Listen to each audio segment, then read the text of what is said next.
About 600 years before Christ was born, in the land of Jerusalem, King Nebuchadnezzar, the king of Babylon, invaded. He didn't just lay siege to Jerusalem, he destroyed it. But before he did, he took with him all the wise, noble, strong men of Israel.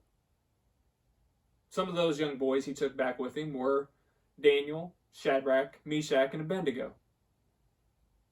4 young boys. Most scholars believe that they're anywhere from 11 to 14 years old, 15 at most. Formative young men. We wouldn't put a whole lot of stock in them making wise decisions, but we find in Daniel chapter 1 that they were very wise. In fact, when King Nebuchadnezzar brought these boys in, they were to be trained. They were to become Babylonians. He wanted them to be Babylonian and be leaders. Smart, wise, strong warriors and noblemen.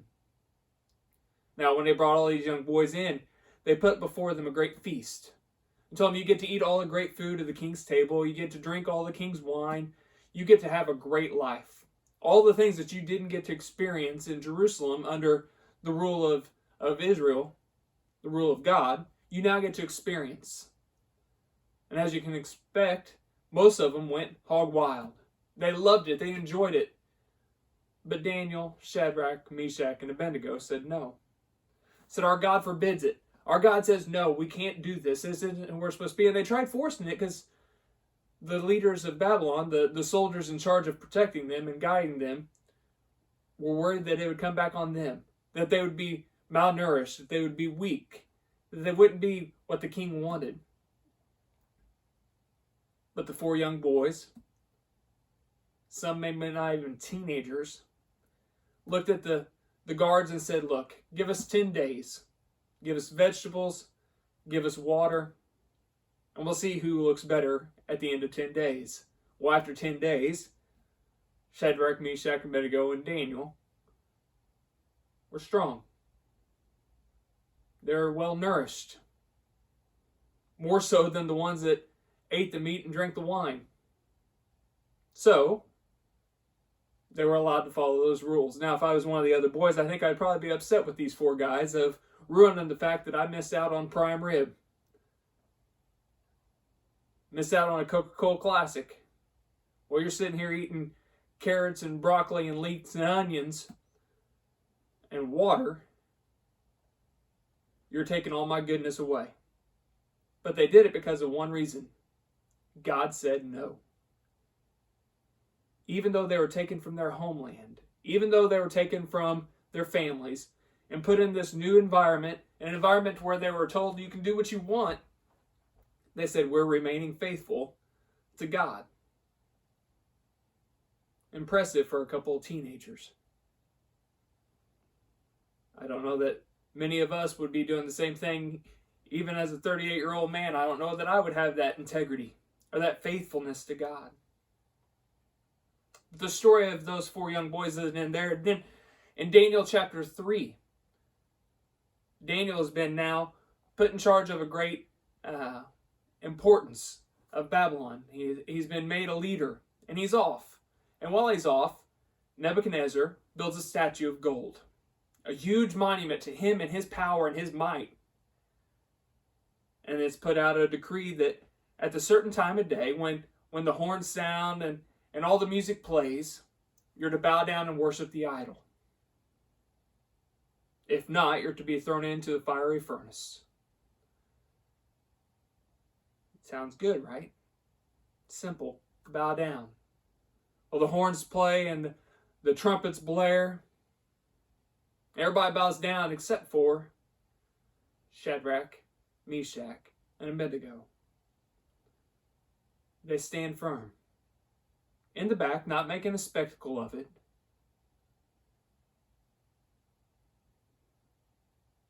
But they hold true to who they are. The wise men come before the king and say, hey, you made this decree that anybody that doesn't bow down is going to be thrown into a fire furnace. Well, Shadrach, Meshach, and Abednego, they're back here making a spectacle of themselves and making fun of you and not bowing down to you and doing what you want them to do.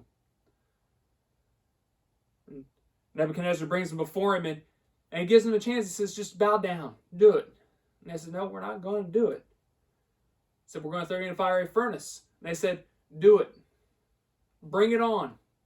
And I love what they tell Nebuchadnezzar here in Daniel chapter 3. You can read along. It says that they look at the king and they say, we have faith in our God that our God is going to save us. Man, that is faith. Staring down the barrel of a loaded gun. And they say, we have faith that our God is going to save us. But the most important part about the story to me is they follow that up with, but even if he doesn't, we're not going to bow down because our God said no. In other words, God might have a different plan for us. God might have a different direction for us. We don't know what that is, but we are remaining faithful to God. Nebuchadnezzar's enraged, and he orders the fires to be stoked hotter than they ever had been before. And he takes them, and he binds them, and he throws them into the fiery furnace. And then as he's watching, he looks in and goes, hey, didn't we throw 3 guys in there? He said, well, yeah. He said, I see 3, and a 4th that looks like the Son of God. And we don't know if it was Christ or if it was an angel or what. The presence of God was with them. And he hollers out, Shadrach, Meshach, and Abednego, get out here. And they come out of the fire first, and they don't even smell like smoke. Not a hair on their head has been singed. God did have plans for them. Because they were faithful to him and to no one else. Then in Daniel chapter 6, Daniel returns. Now Nebuchadnezzar is gone. We have a new king, King Darius. Now at this point in time, Daniel is an old man. Shadrach, Meshach, and Abednego at the fiery furnace, they were still early teens, late teens, somewhere in there, maybe early 20s. Daniel's about 75 to 80 at this point. He's lived a long life, and he's been treated well because he was remaining faithful to God. God blessed him and kept him safe, and because of his faithfulness and his reliability, he was placed in charge of a great sum of details in Babylon. In fact, at the end of his life, he was almost going to be in charge of everything.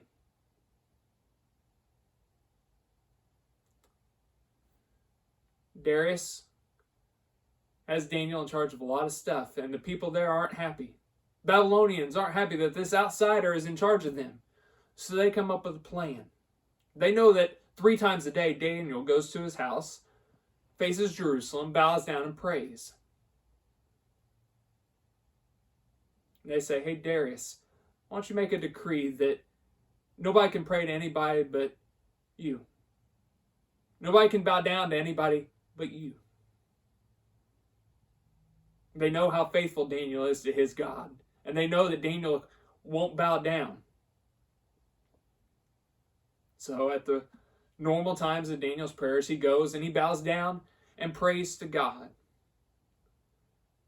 And these jealous guys go to Darius and they say, hey, remember that decree you made to where nobody bows down to anybody but you?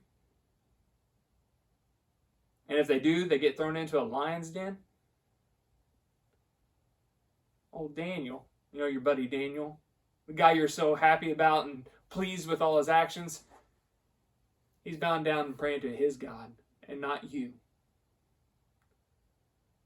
So Darius calls before him Daniel and says, Daniel, look, my hands are tied. I've made this decree and I've bound it by the Medes and the Persians, and I've said that I can't backtrack on this. Just bow down. Daniel says, I can't, because I am faithful to my God and him alone. And because he was bound, Daniel is thrown into a lion's den. I've never been thrown into a lion's den. I can't imagine it's a great feeling. But here he is, thrown down into this den, a pit full of lions. And God glued their mouths shut. What a spectacle it must have been. And all night long, Daniel sat in the lion's den with these lions roaming around, not able to eat anything. In the morning, Darius rises and he goes, Daniel, did your God save you? He said, I'm here, I'm alive, and I'm well because I was faithful to my God. My God was faithful to me. Darius orders the door to be opened and has Daniel come out, and he gives him a big hug and loves on him. And he takes those men that were jealous of Daniel and throws them and their families, their wives and their kids into the lion's den. It tells us that they were consumed before they even hit the floor. Apparently the gorilla glue had worn off from the lion's mouths. Now I tell you those three stories of Shadrach, Meshach, Abednego, and Daniel for one reason only. They were faithful. Galatians chapter 5, verse 22 and 23 says, for the fruit of the Spirit is love, joy, peace, patience, kindness, goodness, and faithfulness. What does faithfulness look like?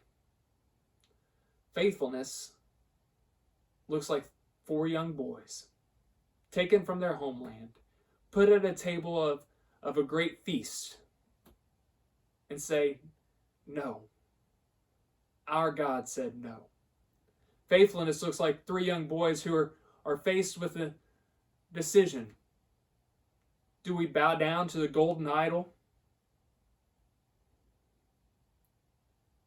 Or do we remain faithful to our God who said, don't bow down to anybody but me? Don't worship anybody but me. Faithfulness looks like an old man who hears the decree of you're not to bow down to anybody but the king, and says, I'm going to bow down and pray to my God because I am faithful to him, because of all that he's done for me. That's what faithfulness looks like. We live in a day and age where loyalty and faithfulness to anything goes out the window. We look out for me, myself, and I. I look out for me, my family, and the things that I need and what will benefit us. That's who we are. We're selfish. It's called self-preservation. Those 4 young men taught us a great example of what faithfulness looks at and who we need to be faithful to. Bottom line is this. I'm going to disappoint you. Your husband, your wife, your kids, your bosses, your coworkers, your coaches, everyone in this world is going to disappoint you. They're going to let you down. There's only one person who will always be by your side, who will never leave you, who will never forsake you, who will never leave you high and dry, who is faithful. Deuteronomy chapter 7, verse 9 reads like this. Know therefore that the Lord your God is God, the faithful God, who keeps covenant and steadfast love with those who love him and keep his commandments to 1,000 generations. The Lord your God is God, the faithful God. He's the only one that's going to remain faithful to you. And all he asks in return is you be faithful to him. As Christians, that's our job. It's to remain faithful to him. In the side of adversity, in the side of sickness, in the side of death, in the side of whatever comes your way. The storms are going to rise day in, day out, moment by moment. Things are going to go bad. The world is a jacked up place. Thank you, Adam and Eve. Deal with it. Don't lose hope. Don't lose faith. God has it under control. Remain faithful to him. And I want to go back to that Daniel chapter 3. when faced with being thrown in the fiery furnace, those 3 young boys set the perfect example for who we need to be. We believe God is going to save us. We believe the God we serve, the God of Israel, is going to save us. But even if he doesn't, we're not losing faith in him. That's an Ashley paraphrase, but that's what they told Nebuchadnezzar. And that's what they believed. They didn't know what he had in store, but they knew who he was. And they knew that no matter what happened in their lives, he had a plan. Proverbs chapter 3, verses 5 and 6 simply say, "Trust in the Lord with all your heart, and lean not on your own understanding. Acknowledge him in all your ways, and he will make your path straight." We're called to live a life of faith. Be faithful. Trust that God has it all figured out. Trust that God will lead you and guide you and direct you to where you need to be and who you need to be. Don't ever lose faith in him. Because as we just read in Deuteronomy chapter 7, verse 9, he is God and he is faithful. He hasn't lost faith in you. So don't lose faith in him. Have a great week.